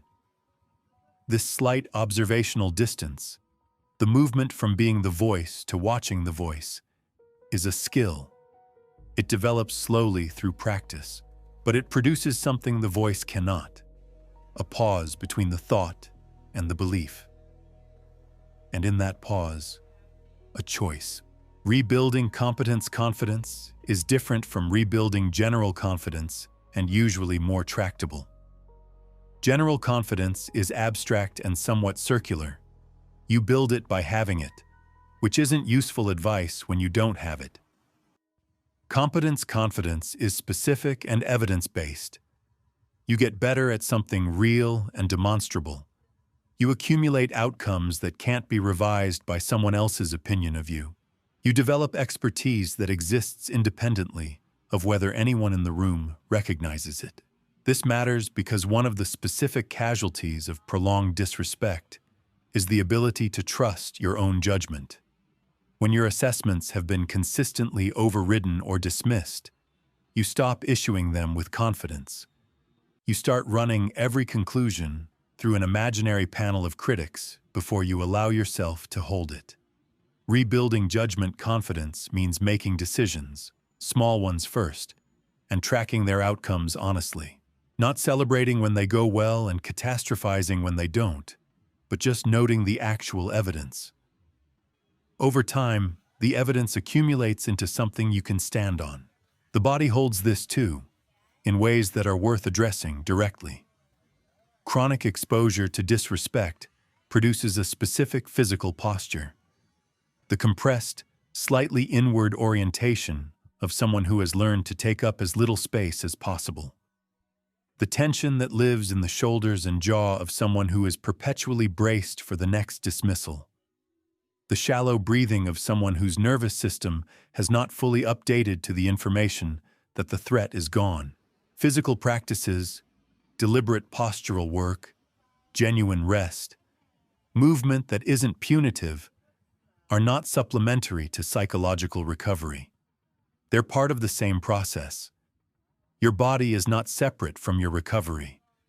It's running the same software. Reconnecting with your own preferences sounds almost too simple to mention. But prolonged disrespect in close relationships frequently involves the gradual erosion of your sense of what you actually want, separate from what the relationship requires you to want. You've been so long in the habit of monitoring the other person's needs and adjusting accordingly that your own preferences have become faint. What do you enjoy? What do you find genuinely interesting? What would you choose if optimizing for someone else's comfort were removed from the equation? These questions, asked seriously and answered honestly, are part of the reconstruction. Not because the answers are dramatic, they often aren't, but because the act of asking and answering them is a practice of treating yourself as someone whose preferences are worth attending to. Which is, after all, the thing that was denied. The woman who couldn't stop editing her emails eventually noticed the pattern. Not from a breakthrough, just from accumulating enough successful sends, emails that went out without the third revision and landed fine, to begin questioning whether the revision was serving accuracy or anxiety. The voice that predicted disaster kept predicting it. The disasters kept not materializing. Eventually, the gap between the prediction and the evidence became impossible to ignore. She still edits more than most people, but she knows now whose voice she's editing for, and knowing that is most of the work. Recovery is not a return. You cannot go back to who you were before the damage because that person doesn't exist anymore. What you're building is something new, assembled from what survived, what you've learned, and a clearer, harder-earned sense of what you will and will not accept from the world and from yourself. That's not a consolation prize. In most cases, it's better than what was there before. Chapter 10. Playing a longer game. Defending yourself from disrespect is a tax. Not needing to defend yourself is the return on a long investment. There's a senior partner at a consulting firm who almost never addresses disrespect directly. Not because she ignores it, she doesn't. Not because she's conflict-averse, she isn't. But because the environment around her has been constructed over years in ways that make disrespect toward her structurally awkward. The people who might test her have heard, through the specific network of interactions that constitute a professional reputation, that testing her is unrewarding. The ones who try anyway find themselves in a room where the social temperature shifts almost imperceptibly against them. She doesn't engineer these moments. She just built something, over time, that makes them happen naturally. Most people think about influence as a thing you deploy in difficult moments. She treats it as an architecture, something you build before the difficult moments arrive so that the moments are already half resolved when they do. This is the distinction between playing a short game and a long one. The short game is reactive, responding to each incident of disrespect as it arises, which is necessary and important, but which is also exhausting and limited. The long game is constructive, building a presence, a reputation, and a set of environmental conditions that reduce the frequency of those incidents in the first place. The foundation of the long game is understanding what respect is actually a response to. Most people believe respect is a response to achievement, that if you accomplish enough, people will naturally treat you well. This is partially true and mostly insufficient. Achievement creates one kind of respect, the kind that lasts only as long as the achievements remain impressive. What creates durable, automatic respect is something different. The perception of high internal standards, consistently maintained, regardless of circumstances. People respect what they can't move.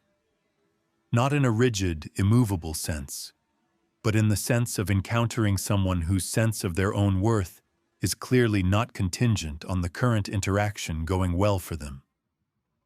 This quality is detected before any words are exchanged.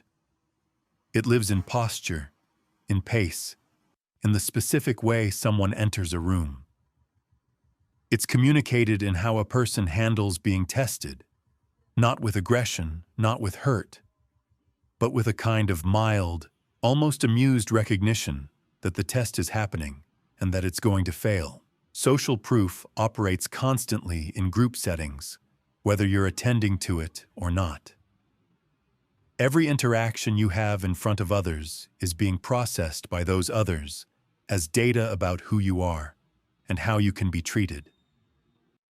This means that your response to disrespect in public settings is doing double work. It's addressing the immediate incident and simultaneously informing everyone who witnesses it about the cost structure of disrespecting you.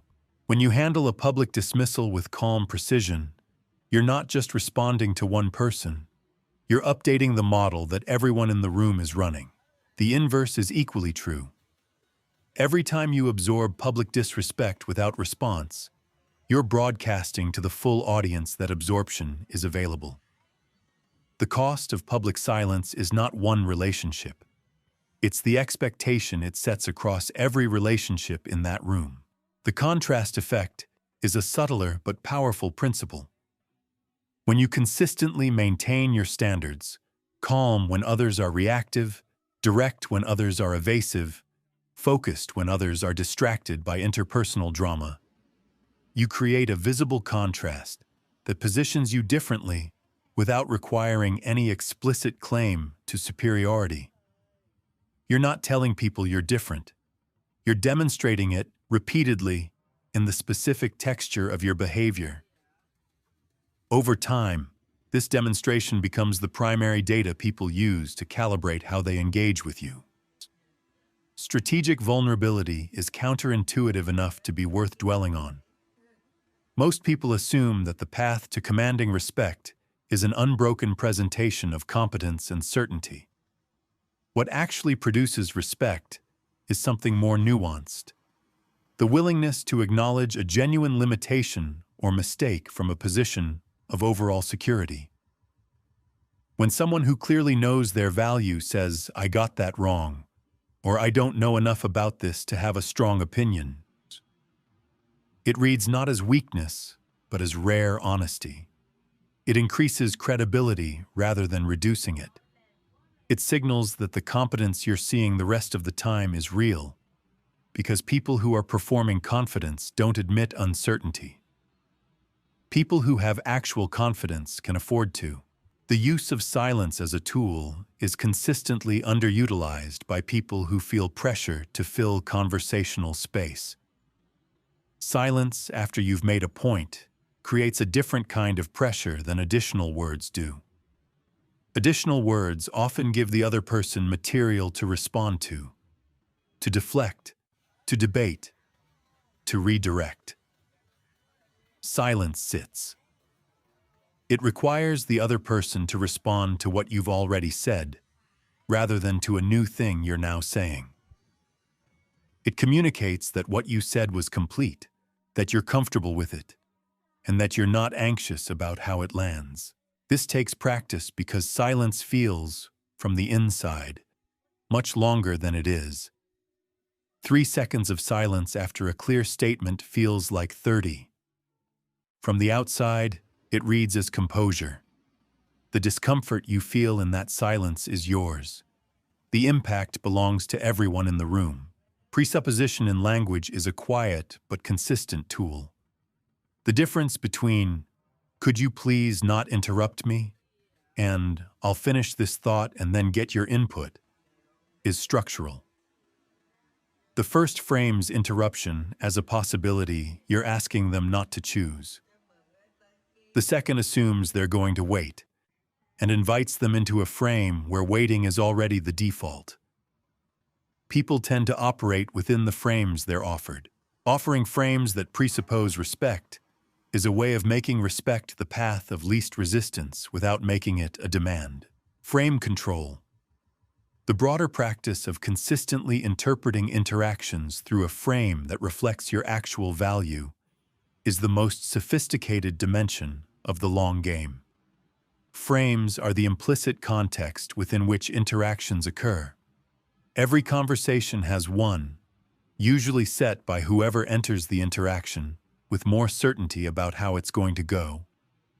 People with high internal standards tend to set frames by default, simply because their certainty about their own worth is more stable than the uncertainty of most people around them. When someone attempts to establish a frame in which you're lesser, through a dismissive tone, a pointed question, a condescending explanation, the response isn't to argue the frame, it's to simply not enter it. To respond from a different frame entirely, calmly, and without apparent awareness that an attempt was made. This is genuinely difficult to do, and it's genuinely devastating to people who rely on frame setting as a control mechanism. Their whole strategy depends on you accepting the premise. When you don't, when you respond with complete ease from a different premise, the strategy has nowhere to go. Building strategic alliances is part of the long game that people often resist because it feels calculated. It doesn't need to be. It can simply be the intentional investment of your social energy in people whose presence in your life is mutually strengthening. The colleague who has seen you handle difficult situations well and speaks accurately about you when you're not in the room.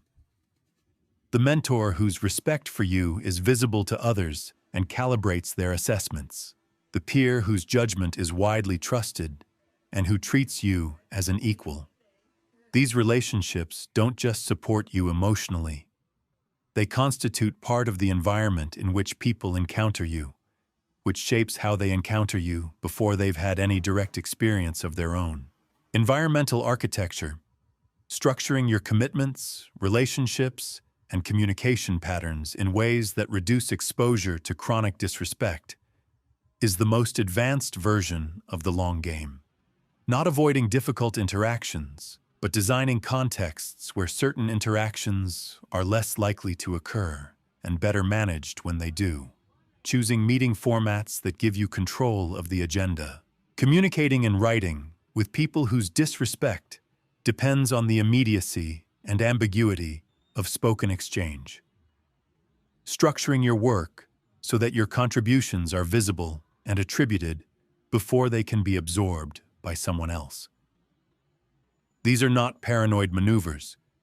They're intelligent environmental design. The senior partner doesn't do any of this consciously anymore. The habits are so established that they've become character. She walks into rooms a certain way. She speaks a certain way. She responds to tests with a certain quality of mild, settled attention that communicates everything without explaining anything. She built that over years, one consistent decision at a time. The short game is necessary. Some situations require immediate response, and there's no substitute for handling the moment well. But the long game is what eventually makes the short game rare. You're not just learning to handle disrespect. You're building a life in which you encounter it less and less. Not because you've hidden from the people who would offer it, but because everything about you communicates that the offering won't be received. That's not a defense. It's a presence. And presence, built slowly and maintained consistently, is the one thing that's very difficult for anyone to take from you. Chapter 11. What they say about you when you're not there. Your reputation arrives before you do, and it's built in the moments you weren't even thinking about your reputation. There's a project manager at a mid-sized company who has never had to ask for respect in a meeting. She doesn't have a particularly aggressive personality. She's not the loudest person in the room. She's not even the most senior. But when she speaks, people stop what they're doing. When she's assigned to a project, the people on that project feel differently about it. When someone new joins the organization and asks around about who the important people are, her name comes up in the first three. She didn't build this through a campaign. She built it through 10 years of consistent behavior in moments when she wasn't thinking about what anyone was going to say about her later. The reputation accumulated as a byproduct. Most people think of reputation management as something you do consciously. The professional bio, the LinkedIn presence, the way you describe yourself in introductions. These things matter at the margins. They are not where reputations are actually built. Reputations are built in the small, unguarded, apparently inconsequential moments that other people happen to witness and happen to remember. The meeting where you addressed a dismissive comment with calm precision. The conversation where you acknowledged a mistake without defensive explanation. The moment when someone else was being treated poorly and you said something, briefly, without fanfare. The project where the outcome was uncertain and you stayed focused and delivered anyway. None of these moments felt like reputation building. They felt like handling situations, but they were being observed, stored, and eventually narrated. People talk. This is the most reliable fact about human social behavior. People talk about each other constantly, not always maliciously, not even always consciously. They process their experiences by narrating them. The story of how you handled the difficult colleague gets told over lunch. The story of how you responded when your idea got taken gets told to a spouse at home. The story of how you walked into that negotiation and changed the temperature of the room gets referenced in a conversation about who should lead the next initiative. You're not in any of these conversations, but you are very much present in them. This means that your reputation is being actively constructed in your absence. all the time, out of material that you provided. The question is what material you've been providing. Consistency is the single most important variable in reputation building, because consistency is what creates predictability, and predictability is what creates trust. People don't just respect individuals who handle difficult situations well occasionally. They respect individuals who handle them the same way every time, who can be counted on to maintain their standards regardless of whether the stakes are high or low, whether the audience is important or not, whether it's convenient or costly. A reputation built on consistency becomes self-reinforcing. Once people have a model of who you are, they interpret new information through that model. They give you benefit of the doubt in ambiguous situations because your track record makes the generous interpretation more plausible. They attribute good intent to actions that might look different from someone with a less established reputation. They defend you in conversations where your name comes up, not out of loyalty exactly, but out of accuracy. They've simply seen enough to have a different view than the person criticizing you. The inverse is equally true and worth taking seriously. A reputation for absorbing disrespect without response becomes self-reinforcing in the opposite direction. People who have heard that you don't push back arrive in your presence pre-calibrated with lower standards for how they'll behave with you. They haven't met you yet. They already know something about you. And what they know is that a certain kind of treatment is available. How you speak about yourself contributes to your reputation in ways most people don't track carefully. The pattern of false modesty, the habitual underselling of your contributions, the reflexive deflection of credit, the performance of uncertainty about things you actually know, registers not as humility, but as low self-assessment. People take your assessment of yourself seriously, whether you intend them to or not. When you consistently describe your work with hedges and qualifiers, you're not just being polite. You're providing data that others will use when forming their own assessments. This doesn't mean performing confidence you don't have or overstating contributions that weren't significant. It means speaking about what you've done with the same accuracy you'd apply to describing what anyone else had done. If you solved the problem, say you solved the problem. If you built the thing, say you built the thing. The discomfort most people feel doing this is not evidence that it's wrong. It's evidence of a habit of self-erasure that was probably learned early and has been running on autopilot since. How you speak about others also shapes your reputation in consistent and often underappreciated ways. People who speak fairly about others, who give credit where it's due, who describe difficult colleagues without character assassination, who can be critical of work without being contemptuous of people, are trusted in a specific way that becomes extremely valuable over time. Others know that what you say is likely to be accurate because you've demonstrated you don't distort things in either direction. This makes your positive assessments worth something. It also makes your negative ones worth something, which becomes important when you need to flag a problem or raise a concern about someone else's behavior. People who participate in gossip, who help narratives of other people's failures travel further, who sharpen their own position by dulling others. These people feel influential in the short term. They often have audiences, but over time, people stop confiding in them, stop being honest around them, and start managing their own behavior carefully in their presence. The social environment contracts around them even as they appear to be at the center of it. They become hubs for information flow and desserts for actual trust. The way you handle success becomes part of your reputation narrative. There's a specific character that emerges in people when things go well, who they include, how they describe the achievement, whether they expand to claim full credit or acknowledge the people and conditions that contributed.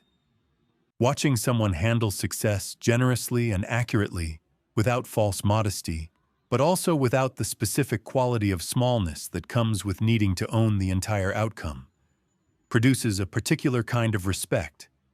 It communicates internal security. It says, I don't need this to be larger than it is or more mine than it is. Failure handled well is even more reputation building than success handled well, because it's rarer and more revealing. When something goes wrong that you were responsible for and you say so, without extensive qualification, without redirecting toward the contributing factors, without the defensive energy that makes people more interested in your discomfort than in the issue, you demonstrate something that most people never demonstrate. The willingness to hold a mistake without flinching is a form of strength that people remember with unusual clarity. They tell that story. Your behavior in low-stakes, unobserved moments is the most honest reputation data available, because it's the behavior that isn't being performed. How you treat the person with no power in the situation. How you handle the small frustration when you think no one important is watching. Whether you follow through on the commitment you made to someone who can't do anything for you if you don't. These moments are observed more than you think. They travel. They become the evidence people cite when someone else is making up their mind about who you are. The woman with the project management reputation has a story that gets told about her that she probably doesn't know exists. It happened 4 years ago in a meeting where a junior team member had their idea dismissed by someone more senior. She said something brief and specific that repositioned the idea as worth considering. The meeting moved on. She didn't think about it again. The junior team member thought about it for 4 years. They've told the story at least a dozen times. She exists in that story as someone with a specific quality of character, the kind that doesn't require an audience to activate. That's the reputation that does real work, not the one you construct intentionally. The one that accretes through your actual behavior, interaction by interaction, until it becomes the primary data people use to calibrate how they'll treat you. You cannot force that reputation into existence through self-promotion. You cannot manufacture it through careful image management. You can only produce the behavior and allow the behavior to speak. The stories people tell about you when you're not there are the ones you wrote without knowing you were writing them. In the moment that you addressed something calmly, in the moment you held your standard when holding it was inconvenient, in the moment you treated someone well who couldn't give you anything in return. Those moments accumulate. They travel. They arrive in rooms before you do. Make sure they're saying something worth hearing. Chapter 12. The rules are different at work. Every workplace has 2 org charts. The official one explains who has authority. The real one explains who has respect. They're almost never the same document. A new director joins a company with an impressive title and a mandate from leadership. He has positional authority over a team of 15 people. Within 6 weeks, he's made 3 decisions that technically fell within his remit and produced results that were technically acceptable. His team executes what he asks and offers nothing beyond that. His peers include him in meetings and exclude him from the real conversations that happen before and after them. His manager has started CCing his predecessor on emails that are addressed to him. On paper, he has everything. In the actual social ecology of the organization, he has nothing. He made a mistake that is extremely common and almost never diagnosed correctly. He confused the org chart with the territory. Workplace respect operates on different rules than personal respect, and the difference is not cosmetic. In personal life, you're a whole person interacting with other whole people. Your history, your personality, your relational depth, these things matter, and they take time to establish, but they're the actual currency. In professional settings, the currency is different. It's a combination of demonstrated competence, understood value to the organization's actual goals, and social positioning within the informal networks that determine how information and influence actually move. Understanding these three things, competence, organizational value, and informal positioning, is not optional for anyone who wants to command genuine professional respect. And the absence of any one of them produces a specific kind of invisibility that positional authority cannot compensate for. Competence-based respect is the most straightforward to discuss and the most often misunderstood in practice. The misunderstanding is the assumption that competence speaks for itself, that if you do the work well, people will notice and respond accordingly. Sometimes this is true. More often, competence that isn't visible is competence that doesn't register. The person who quietly solves the problem and moves on without ensuring anyone knows the problem was solved and who solved it is not being modest. They're being strategically passive, and the outcome is that their work gets attributed to circumstances, to luck, to the team generally, or to the most visible person in the vicinity. Visibility is not the same as self-promotion. Self-promotion is about claiming credit. Visibility is about ensuring that the connection between your work and its outcomes is clear to the people who need to see it.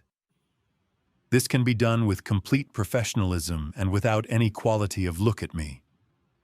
It looks like the project summary that names specific contributions. The meeting where you briefly walk through the approach you took and why. The email that says, "Here's what I found and here's what I'd recommend," rather than just attaching a document with no context. These are not performances. They're communication practices that make your competence legible to people who don't have time to figure it out on their own.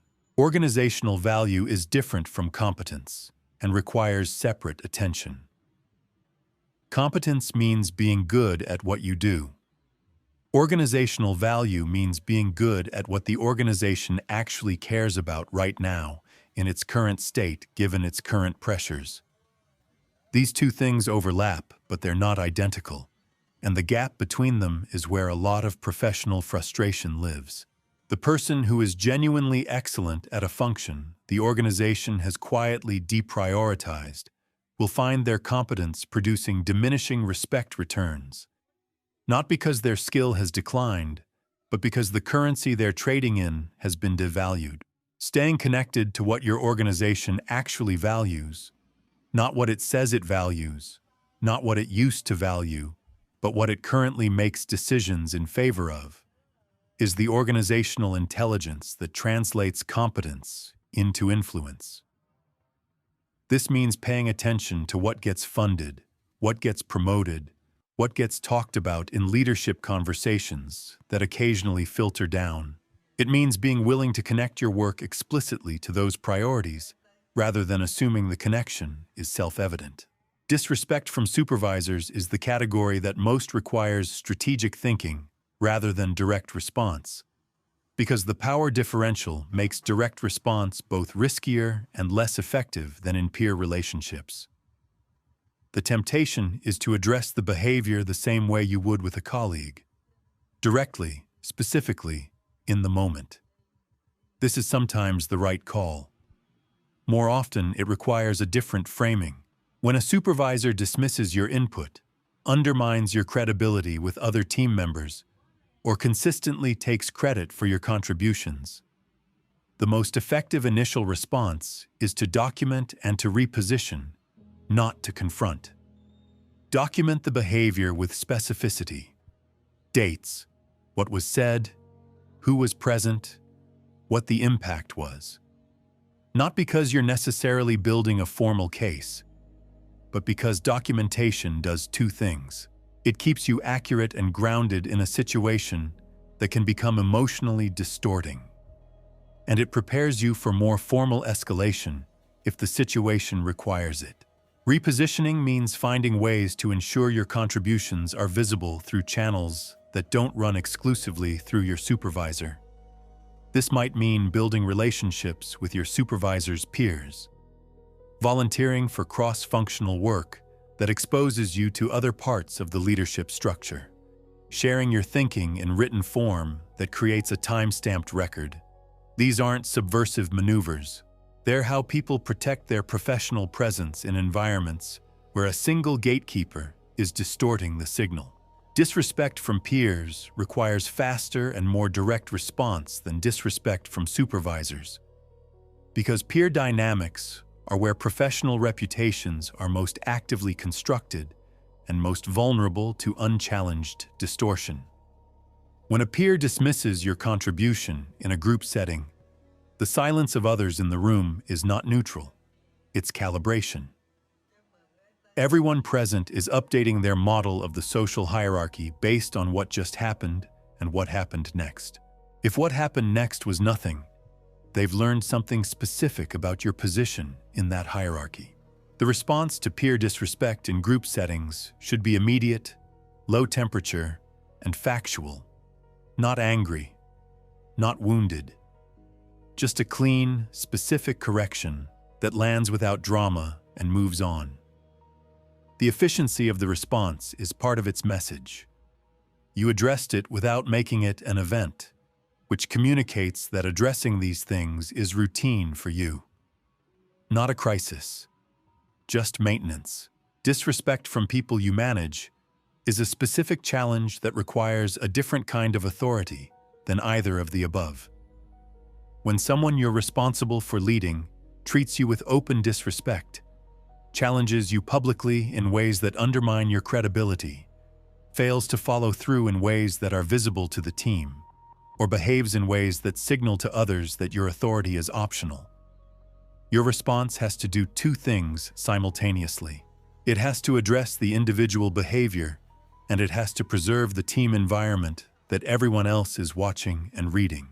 The effective response is usually private first and formal second. Address the behavior directly with the person involved, without audience, without anger, and with clarity about what needs to change and what happens if it doesn't. Then follow through with exactly what you said would happen, without exception. Teams know when leaders say things they don't mean. They also know when leaders mean what they say. Your credibility with the whole team is built or eroded in how consistently you follow through on what you tell individuals will happen. The informal power network, the people who actually move things regardless of their title, is the terrain most people navigate by accident rather than by design.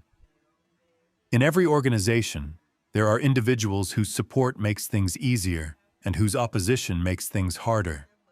And these individuals are often not the most senior people in the room. The executive assistant who controls the calendar. The team lead who has the trust of people 2 levels above them. The long-tenured employee whose institutional knowledge means that nothing gets implemented without their buy-in, regardless of what the org chart says. Building genuine relationships with these people, not as a tactical maneuver, but as a recognition that they are actually influential and actually worth knowing, is part of navigating professional environments well. The director who joined with his impressive title and struggled had made a specific error here. He had mapped his influence effort onto the org chart and ignored everyone it left out. The people who could have helped him had no reason to. Knowing your organization's formal mechanisms for addressing workplace disrespect is important even if you never use them. HR policies, grievance procedures, anti-harassment frameworks. Understanding these creates a kind of background confidence that changes how you carry yourself in difficult situations. You're not navigating the terrain without a map. You know where the exits are. That knowledge affects your energy in ways that are subtle but real. The new director eventually figured out most of this. Not quickly. He spent several months trying to exercise authority he hadn't yet built the foundation for, then had a specific conversation with someone in the organization who had been watching him struggle and liked him enough to be honest. She told him that the org chart and the territory were different maps, that he needed to earn the territory before the chart would mean anything. He listened. He spent the next year building competence visibility, organizational alignment, and genuine relationships with the people the chart had told him were irrelevant. His title didn't change. His presence did. The meeting shifted. The real conversations started including him. The unofficial org chart updated itself. This was never really about them. Every difficult person in this book, the aggressive intimidator, the passive-aggressive manipulator, the family member who finishes your sentences in a way that finishes something else too. They were always just the occasion. The real subject was you. What you've been accepting, what you've been broadcasting, what you've been teaching without knowing you were teaching it, in the accumulated small decisions of how you move through the world. Respect is not a reward the environment gives you when you've done enough to deserve it. It's a reflection. It shows you, with uncomfortable accuracy, the standards you've actually been holding, not the ones you've announced, but the ones you've demonstrated. Change what you demonstrate, and the reflection changes. Not immediately, not without friction, but with a consistency that eventually becomes its own kind of proof. Here is what changes first. When you start applying what's in these chapters, not other people, you. The way you walk into rooms, the quality of attention you bring to your own discomfort when it's signaling something worth addressing, the speed at which you recognize a test for what it is and respond from decision rather than reflex. These internal shifts are invisible to anyone watching, and they produce visible results that no one can quite explain. Then other people change. Not because you've demanded it, because the conditions that supported the old behavior have been quietly dismantled. The strategies here are real and they work, but they work because they're expressions of something deeper, a shift in how you relate to your own worth. That shift is the work. Everything else is just the application of it. You were worth defending before you knew how. You're worth defending now. Start there. The rest follows.